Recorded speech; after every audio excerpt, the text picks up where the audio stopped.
Satu sisi negatif kes kehilangan Kak Jaslinda pengajaran buat kita. Sebelum tu saya nak mohon maaf andai menyinggung perasaan Kak Jaslinda dan semua peminat hiking. Pengajaran mengenai ilmu hutan dah ada yang sebut. Boleh ikuti apa yang disebut oleh Datuk Pena Celoreng dan Tuan Hutan dan lain-lain. Saya nak sebut satu perkara iaitu pasal ikhtilat. Pergaulan atau pencampuran antara lelaki dan wanita ajnabi iaitu bukan mahram di suatu tempat.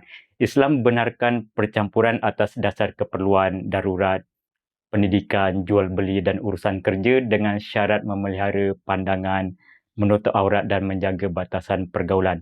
Hiking adalah hobi, bukan hal darurat penting, bukan jual beli, kerja atau pendidikan. Betul tak? Perempuan nak pergi juga bawalah mahram, ayah ke, suami ke, abang ke, adik lelaki dewasa atau anak lelaki dewasa ke, biar sentiasa bersama mahram sepanjang hiking. Dahlah tempat bahaya, libatkan waktu malam gelap. Kalau tertinggal berdua di belakang, sweeper lelaki ajnabi dengan seorang saja perempuan kan lagi teruk. Berdua dalam hutan gelap waktu malam. Kalau ada mahram, mungkin mahram tu akan kekal bersama, tak tinggalkan berdua macam tu. Sama juga seperti musafir jauh. Hukum asal Islam, perempuan nak musafir mesti bersama mahram.